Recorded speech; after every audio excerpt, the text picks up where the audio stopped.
Winners don't do different things, they do things differently. Hi everyone, मैं हूं मनदीप अग्रवाल।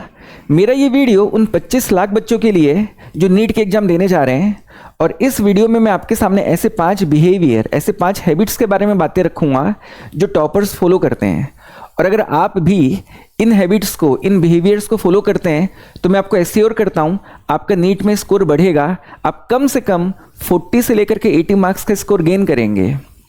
कोई भी टीचर जिन्होंने लंबे समय तक नीट के लिए बच्चों को प्रिपेयर करवाया है, जिन्होंने नीट के लिए काफ़ी लंबे समय तक बच्चों को गाइड किया है, वो भी मेरी इन 5 बातों के साथ बिल्कुल एग्री करेंगे।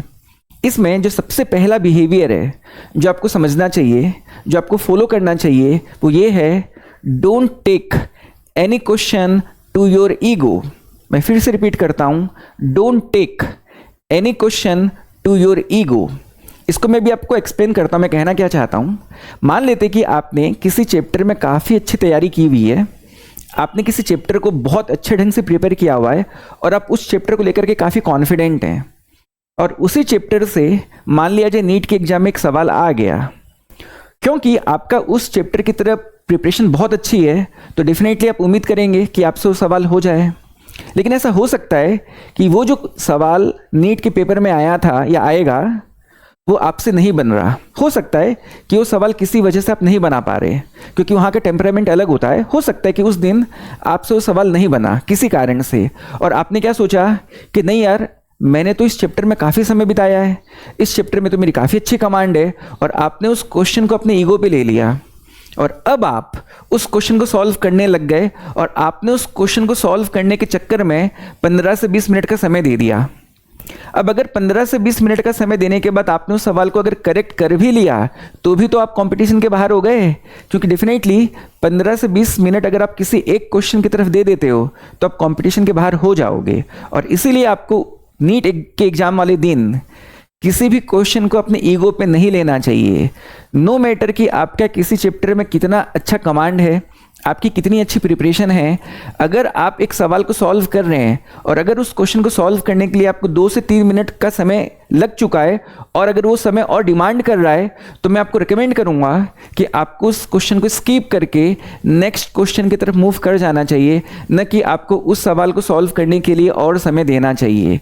और इसीलिए सबसे पहला टिप जो मैं आपको देना चाहता हूँ, जो टॉपर्स फॉलो करते हैं, वो ये है, don't take any question to your ego. वहाँ पर दम लगाने मत लग जाना कि भैया तेरे को तो मैं करके ही मानूंगा चाहे जो हो जाए। और अगर आप इस बिहेवियर को फॉलो करके अगर उस सवाल के पीछे लग गए तो डेफिनेटली आप अपना जो अटेम्प्ट है, जो नीट का आप देने जा रहे हैं, वह बर्बाद कर देंगे। सेकेंड बिहेवियर, सेकेंड हैबिट जो आपको फॉलो करनी चाहिए वो ये है, have a habit of letting it go. I repeat, have a habit of letting it go. इसका क्या मतलब है? इसका ये मतलब है कि जो सवाल आपसे नहीं बन रहा था, जो फर्स्ट बिहेवियर की मैंने बात रखी थी आपके सामने, उसमें जो सवाल आपसे नहीं बना, अब उस सवाल को छोड़ करके आप अगले सवाल की तरफ फिजिकली तो आ चुके हो, अब आप अगले सवाल को करना चालू तो कर चुके हो, बट मेंटली अभी भी आपका दिमाग उसी सवाल पे लटका हुआ है। अब आप अभी भी उसी सवाल के बारे में ही सोच रहे हो जो आपसे नहीं बना। आप उस साइकोलॉजी से बाहर ही नहीं निकल पाए कि भैया इतनी अच्छी तैयारी के बाद भी, इतने अच्छे से प्रिपेयर करने के बाद भी उस चैप्टर का सवाल मुझसे बन क्यों नहीं रहा है। मतलब आप अगले सवाल की तरफ हो तो फिजिकली, बट मेंटली अब भी आपका मन उसी सवाल के पीछे लटका हुआ है, अभी भी आप उसी सवाल के बारे में सोच रहे हो। और अगर आप इस तरह से करते हो तो आपको नर्वसनेस गेन होना चालू होगा, आप नर्वस होना स्टार्ट होगे, और एक बार आप नर्वस होना स्टार्ट हुए तो आप पसीना पसीना होकर के आप डेफिनेटली वहाँ पर अपना आपा खोते हुए डेफिनेटली पेपर को गिव अप कर जाओगे।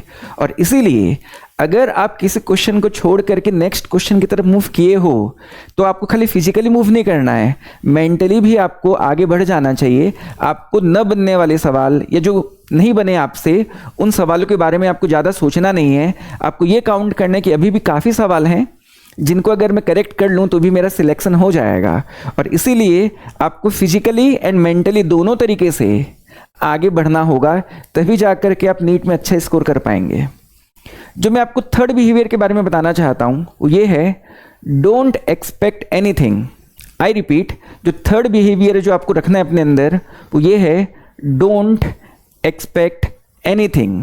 क्योंकि जनरली जनरली हमारे मन में एक फीलिंग हो सकती है कि यार यार नीट का पेपर तो इजी आता है या इजी आएगा, या नीट का पेपर डिफ़िकल्ट आएगा, या फिर मैकेनिक्स से ज़्यादा क्वेश्चंस आएंगे, कि थर्मल फिजिक्स या फिर वेव से ज़्यादा क्वेश्चंस आएंगे, या इससे तो बहुत कम सवाल आते हैं। मान लो कोई चैप्टर है, जैसे सेमीकंडक्टर डिवाइसेस हमारा एक चैप्टर है, आपके मन में था कि नहीं यार इससे 2 से 3 क्वेश्चंस आते हैं, उतने ही आएंगे, पता चला 7 सवाल आ गए। तो होता क्या है कि जब आप किसी एक्सपेक्टेशन के साथ पेपर में लिखने बैठते हो और एग्जाम को अपियर करते हो, और अगर आपकी एक्सपेक्टेशन वहाँ पर फुलफिल नहीं होती है, अगर आप देखते हैं कि आपने जैसा सोचा था पेपर वैसा नहीं है, पेपर तो अलग तरह का है, तब उस केस में अगेन आप नर्वस हो जाते हो, आप उदास हो जाते हो, आप हर्ट होते हो, और उस बेसिस पे अब अगेन मेंटली क्योंकि आप हर्ट हो चुके हो, आप उतना अच्छा परफॉर्म नहीं कर पाते जितना आपका पोटेंशियल होता है, और आपका परफॉर्मेंस वहाँ पर 100% हो नहीं पाता, और इसीलिए आप स्कोर को बिगाड़ बैठते हो। और इसीलिए मैं कहना चाहूँगा कि आपको बिना किसी एक्सपेक्टेशन के नीट के एग्ज़ाम पे बैठना चाहिए। आपको सिर्फ और सिर्फ आपने जो स्किल गेन की है, आपने जो प्रिपरेशन की है, जो आपने कमांड गेन की है सब्जेक्ट की तरफ, आपको बस उसी के बारे में सोचना है, उसी को लेकर के कॉन्फिडेंस फील करना है। आपने जो स्किल डेवलप की, आपकी जो स्पीड है सॉल्व करने की, आपकी जो एक्यूरेसी है, जो आपने मेहनत की थी, जो घंटों घंटों आपने किताबों के साथ समय बिताया था, बस आपको उसी को लेकर के अपने अंदर कॉन्फिडेंस रखना है। और आपका जो भी बिहेवियर है वो पेपर के पॉइंट ऑफ व्यू से नहीं होना चाहिए। आपका पूरा का पूरा जो एक्शन है वो आपके प्रिपरेशन के बेसिस पे होनी चाहिए, आपकी स्किल के बेसिस पे होनी चाहिए। और इसीलिए मैं आपसे कहना चाहता हूँ कि आपको नीट के एग्जाम के बारे में बिल्कुल भी एक्सपेक्टेशन नहीं रखनी चाहिए। पेपर आसान आए तो भी ठीक, डिफ़िकल्ट आए तो भी ठीक, आपके प्लानिंग के हिसाब से अगर पेपर के क्वेश्चंस आए हैं तो भी ठीक, न आए तो भी ठीक, आपको सिर्फ और सिर्फ अपने प्रिपरेशन की तरफ ही फोकस करते हुए एग्ज़ाम की तरफ जाना है, एग्ज़ाम को अपियर करना है और सिलेक्शन लेना है। अगर पेपर डिफ़िकल्ट है तो 25 के 25 लाख बच्चों के लिए है, और अगर पेपर इजी है तो 25 के 25 लाख बच्चों के लिए। और इसीलिए जो भी होना है सबके साथ होना है। कट ऑफ बढ़ेगा तो सबके लिए बढ़ेगा, कम होगा तो सबके लिए कम होगा। और इसीलिए आप बिल्कुल अपनी प्रिपरेशन पे फोकस करते हुए एग्ज़ाम को अपियर करना, आप डेफिनेटली बहुत अच्छा परफॉर्म करेंगे। 2024 में नीट का पेपर बहुत आसान था, एंड तकरीबन 80 बच्चों ने 720 आउट ऑफ 720 रखा था। बट उसके नेक्स्ट ईयर 2025 में क्या हुआ, पेपर इतना डिफिकल्ट था कि अच्छे बच्चे जिनके टेस्ट सीरीज में 650 प्लस मार्क्स आते थे वो 450 बिलो चले गए। और इसीलिए जहाँ पर एक्सपेक्टेशन होती है और एक्सपेक्टेशन फुलफिल नहीं होती, वहाँ पर प्रॉब्लम स्टार्ट होती है। और इसीलिए नीट का एग्ज़ाम जब आप देंगे तो बिना किसी एक्सपेक्टेशन के साथ जाना कि भैया पेपर क्या आएगा, आपको बिल्कुल सोचने की ज़रूरत नहीं है। आसान आएगा वो भी सोचने की ज़रूरत नहीं है, डिफ़िकल्ट आएगा वो भी सोचने की ज़रूरत नहीं है। बस आप अपने प्रिपरेशन पे कॉन्फिडेंस रखते हुए एग्ज़ाम देने बैठना, आप अच्छा परफॉर्म करेंगे, मैं आपको ऐसे और करता हूँ। जो फोर्थ बिहेवियर है जिसे आपको फॉलो करना चाहिए और जिसे आपको करना होगा वो ये है, सॉल्व इजी क्वेश्चंस फर्स्ट।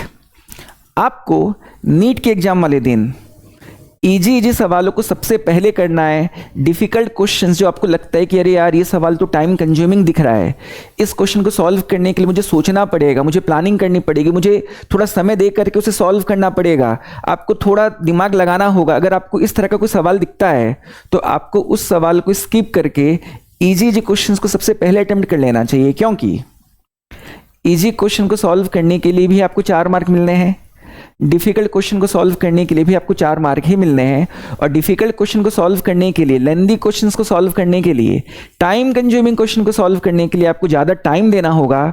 और क्योंकि टाइम लिमिटेड है हमारे पास 3 घंटों का, इसीलिए हम इजी सवालों को अगर पहले कर दें, जो जल्दी सॉल्व होने वाले सवाल हैं, अगर उनको पहले हम निपटा दें तो डेफिनेटली हम ज़्यादा क्वेश्चंस अटेम्प्ट कर पाएंगे गिवन टाइम फ्रेम में। और अगर हम ज़्यादा क्वेश्चंस अटेम्प्ट करेंगे तो डेफिनेटली हमारी स्कोर भी बढ़ेगा और हम सिलेक्शन ले लेंगे। और इसीलिए डिफ़िकल्ट क्वेश्चंस को पहले नहीं करना है, पहले हमें इजी क्वेश्चंस को सॉल्व करना है, डिफ़िकल्ट क्वेश्चंस को एंड में करना है, जब हमारा समय बच जाएगा आखिरी के सारे इजी क्वेश्चंस को निपटाने के बाद, तब हमें डिफ़िकल्ट क्वेश्चंस की तरफ अटेम्प्ट करना चाहिए। और ये हैबिट भी टॉपर्स फॉलो करते हैं। एक सवाल कितना टाइम कंज्यूम करेगा, कितना डिफ़िकल्ट है, उस सवाल को पढ़ने के बाद अंदाज़ा लग जाता है, नहीं यार इस सवाल में समय तो लगेगा। और वैसे सवाल को आप एंड में करना, आपको उसका फ़ायदा मिलेगा। और जो 5th हैबिट है जो आपको फॉलो करनी चाहिए वो ये है कि हमारा जो OMR है, उस OMR को फिलअप करने के दौरान आप हर 5-5, 7-7, 8-8 क्वेश्चंस के बाद उस OMR की शीट को फिलअप करते करते जाना। Don't fill OMR at the end. आपको OMR को क्या करना चाहिए, हर 8 से 10 क्वेश्चंस के बाद आपको फिलअप करते जाना चाहिए। उससे होता क्या है कि अगर आप सोचेंगे कि मैं पूरा 180 क्वेश्चंस को सॉल्व कर लेता हूं और उसके बाद एंड में OMR को फिलअप करूंगा, तो होगा क्या कि उसके लिए कम से कम आपको आखिरी में 15 मिनट को सेव करना पड़ेगा। आप 15 मिनट आपको सेव करना पड़ेगा। और अगर मान लिया जाए क्वेश्चन सॉल्व करने के, है ना, फीलिंग में और उस फ्लो में अगर आप मान लो ज़्यादा समय क्वेश्चन सॉल्व करने बैठ गए और आखिरी में आपके पास काफ़ी कम समय बचा और उस समय में अगर आप OMR की शीट को कंप्लीट ना कर पाए तो होगा ये कि सब कुछ करने के बावजूद भी आप दिखा नहीं पाएंगे कि आपने कितने सवाल सॉल्व किए थे, क्योंकि अल्टीमेटली आपका जो स्कोर है, जो आपको मार्क्स मिलने हैं, वो OMR की स्कैनिंग के बाद ही मिलने हैं। और इसीलिए अगर आप 8-8, 10-10 सवाल, 5-5, 7-7 सवाल के बाद OMR को फिलअप करते करते जाएंगे तो आपके पास बर्डन नहीं होगा एंड में, और आप एंड तक क्वेश्चंस को सॉल्व करके डेफिनेटली OMR शीट को कंप्लीट कर पाएंगे। और इसीलिए मैं बिल्कुल आपको रिकमेंड करूंगा कि आप में से कोई भी OMR को एंड में फिलअप मत करना। हर 8-8, 10-10 सवालों के बाद OMR को फिल करते करते जाना, उससे आपको डेफिनेटली फ़ायदा मिलेगा। आप मेंटली बर्डनड फील नहीं करेंगे और आप काफ़ी स्मूथली पेपर को फिनिश कर पाएंगे। तो मैं समझता हूँ कि जो 5 हैबिट मैंने आपके सामने रखी, ये 5 हैबिट आपके जीवन में एक बड़ा बदलाव लाएंगी। इन 5 हैबिट्स को फॉलो करके आप डेफिनेटली आपकी उम्मीदों पे खरा उतरेंगे, आप अपने पेरेंट्स की उम्मीदों पे खरा उतरेंगे। जो सपना लेकर के आप चल रहे हैं, उस सपने के आप करीब पहुंचेंगे, उस सपने को आप पूरा कर पाएंगे। मैं बिल्कुल प्रार्थना करूंगा कि आपका नीट का पेपर जो आप 3 तारीख को देने जा रहे हैं, इतना अच्छा हो कि आप अपनी मंजिल तक पहुंचे। All the best. Thank you so much.